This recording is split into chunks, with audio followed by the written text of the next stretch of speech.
स्तनपान करत असताना बऱ्याचदा आपण बघतो की बाळ खूप चांगल्या प्रकारे स्तनपान करतं, परंतु बऱ्याचदा आईला मात्र निपलच्या ठिकाणी वेदना होणं, क्रॅक्ड निपल्स किंवा निपल ज्या ठिकाणी एरिओलाला अटॅच्ड असते त्या ठिकाणी वेदना होणं या गोष्टी दिसून येतात. तर हे सगळं का होतं? तर because of improper techniques of the breast feeding.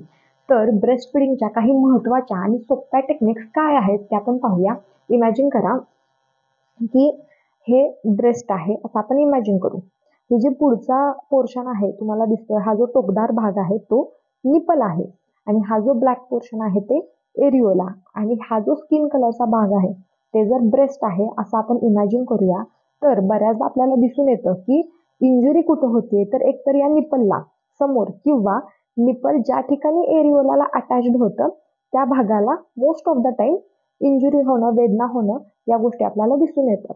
तर बघा, पहिली गोष्ट आपल्याला काय करायची आहे, ब्रेस्ट फिडिंग करत असताना, ब्रेस्ट फिडिंगची सुरुवात करत असताना आईला हे जे निप्पल आहे त्याचा स्पर्श बाळाच्या वरच्या ओठाला करायचा आहे. यामुळे काय होईल, बाळ स्तनपानाला उत्सुक असल्यास ते मोठा आ करेल आणि बाळाने आ केल्यानंतर आईने बाळाच्या मानेला आधार देऊन स्तन आहे ते बाळाच्या तोंडामध्ये देणं महत्वाचं आहे. ही झाली पहिली गोष्ट. दुसरी गोष्ट काय करायची आहे, हे जे स्तन आहे ते कसं आहे, आकाराने मोठं आहे आणि त्या मानानं बाळाचं जे तोंड आहे ते लहान आहे.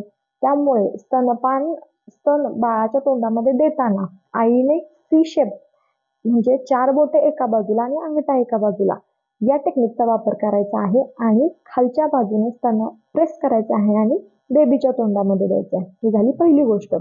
दुसरी गोष्ट, चिमट्या पद्धतीचा तुम्ही वापर करू शकता. या प्रकारे प्रेस करून एरिओला पर्यंतचा पूर्ण भाग आपण बेबीच्या तोंडामध्ये देऊ शकतो किंवा वरच्या बाजूने प्रेस करून स्तन बाळाच्या तोंडामध्ये दिले जाऊ शकतात किंवा या बाजूने प्रेस करून स्तन बेबीच्या तोंडामध्ये देता येतील. म्हणजे सी शेप टेक्निकचा वापर आपण या ठिकाणी करणं महत्वाचं आहे. ही झाली दुसरी गोष्ट. तिसरी गोष्ट जी मी माझ्या मागच्या व्हिडिओजमध्ये सुद्धा सांगितली आहे की अप्रोप्रिएट लॅचिंग. बऱ्याच आई स्तनपान करत असताना बेबीच्या तोंडामध्ये फक्त निपल देतात, तर ते अजिबात अपेक्षित नाही. तुम्ही बाळाच्या तोंडामध्ये निपल सोबत हा पूर्ण ब्लॅक पोर्शन एरिओला देणं महत्वाचं आहे. तेव्हा बाळ अशा प्रकारे लॅच होईल आणि योग्य प्रकारे स्तनपान करेल. त्यामुळे निपलला किंवा या भागाला कुठेही इंजुरी होणार नाही.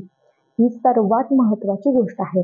आणि शेवटची गोष्ट, जेव्हा तुमचं ब्रेस्ट फिडिंग कंप्लीट होतंय तेव्हा तुम्ही बाळाला काढताना ओढून अजिबात काढायचं नाही. जेव्हा बेबी स्तनपान करत असतं त्यावेळी त्या ठिकाणी व्हॅक्यूम क्रिएट झालेला असतो. त्यामुळे तुम्ही जर बाळाला ओढलं किंवा ओढून काढलं तर त्या ठिकाणी त्वचेला वेदना होऊ शकते. काय करायचं आपल्याला, बाळाची जी चीन आहे, हनुवटी आहे, ती हलक्या हाताने खाली ओढायची आहे. त्यामुळे बाळ आ करेल. तेव्हा बाळाचं जे तोंड आहे ते आपल्याला बाजूला करायचं आहे. आणि दुसरी गोष्ट, इथं जो बाळाचा अँगल ऑफ माउथ आहे त्या ठिकाणी स्वच्छ करंगळीने तुम्हाला प्रेस करायचं आहे. त्यामुळे बाळ काय करेल, या प्रकारे तुम्ही जर प्रेस केलं तर बाळ आ करेल आणि ब्रेस्ट आहे ते सोडून देईल. या सगळ्या अत्यंत महत्वाच्या टेक्निक्स आहेत ज्या आईनं फॉलो करणं अत्यंत इम्पॉर्टंट आहे. अन्यथा जर निपल इंजुरी झाली, क्रॅक्ड निपल्स असतील, यामुळे वेदना होतात. त्यामुळे बऱ्याचदा असं दिसून येतं की आई त्या बाजूच्या स्तनातून ब्रेस्ट फिडिंग करणं सोडून देते. त्यामुळे काय होतं, त्या बाजूचं दूध बाहेर येत नाही, दूध साठायला सुरुवात होते स्तनांमध्ये, एंगॉर्जमेंट होते, मॅस्टायटिस होतं आणि सिव्हिअर केसेसमध्ये ब्रेस्ट ॲब्सेस सुद्धा होऊ शकतो. त्यामुळे या टेक्निक्स अत्यंत इम्पॉर्टंट आहेत.